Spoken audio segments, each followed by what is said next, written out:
Apocalypse chapitre 6, les versets 16 et 17. Il est écrit: Et il disait aux montagnes et aux rochers: Tombez sur nous et cachez-nous devant la face de celui qui est assis sur le trône et devant la colère de l'agneau, car le grand jour de sa colère est venu, et qui peut subsister? Mon frère et ma sœur, la grâce de notre Seigneur Jésus-Christ a une limite. Le Seigneur Jésus-Christ n'est pas venu mourir sur la croix pour que nous puissions continuer de vivre dans le péché, car il a promis un jour terrible, le jour de sa colère. Le jour de sa colère. Nous ne savons pas quand est-ce que nous allons partir de ce monde. Ce n'est pas seulement par le coronavirus que les personnes meurent, ça peut être par accident ou par une autre maladie. Après la mort, ce n'est pas la fin, car il y aura le jugement. Le jugement de l'Éternel viendra, car la résurrection, bien sûr, elle est réelle. Alors je pose la question à savoir, est-ce que le Seigneur Jésus-Christ est venu mourir pour que nous puissions continuer de vivre dans le péché? Non, je ne crois pas. C'est pour ça qu'il avait dit à la femme adultère: va et ne pêche plus, et c'est le même ordre pour nous. Alors, n'oublie pas, il y a un événement futur, décrit dans la Bible, qui est le jour de la colère de l'agneau. Est-ce que tu as déjà vu un agneau se fâcher? Avez-vous déjà vu un agneau se fâcher? Je ne crois pas, parce que l'agneau de Dieu, il n'est pas comme les agneaux que nous connaissons. L'agneau de Dieu est décrit dans le livre d'Apocalypse, le chapitre 5, les versets 6 et 7. Principalement dans le verset 6, il est écrit: Et je vis au milieu du trône et des 4 êtres vivants, et au milieu des vieillards, un agneau qui était là comme immolé.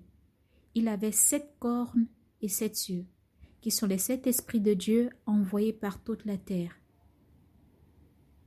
Dans le livre d'Apocalypse, le chapitre 5, le verset 6, Jean décrit l'apparence de l'agneau de Dieu, ce qui lui a été montré, ce qu'il voyait avec ses yeux. L'agneau de Dieu, son aspect est différent des agneaux que nous connaissons. L'agneau de Dieu, il a 7 cornes, il a 7 yeux. C'est pour ça qu'on nous parle de la colère de l'agneau. Le Seigneur Jésus-Christ n'est pas venu donner sa vie sur la croix pour rien. Ce n'est pas pour que nous puissions continuer à vivre dans le péché. Si c'était le cas, il ne serait pas nécessaire qu'il se fâche.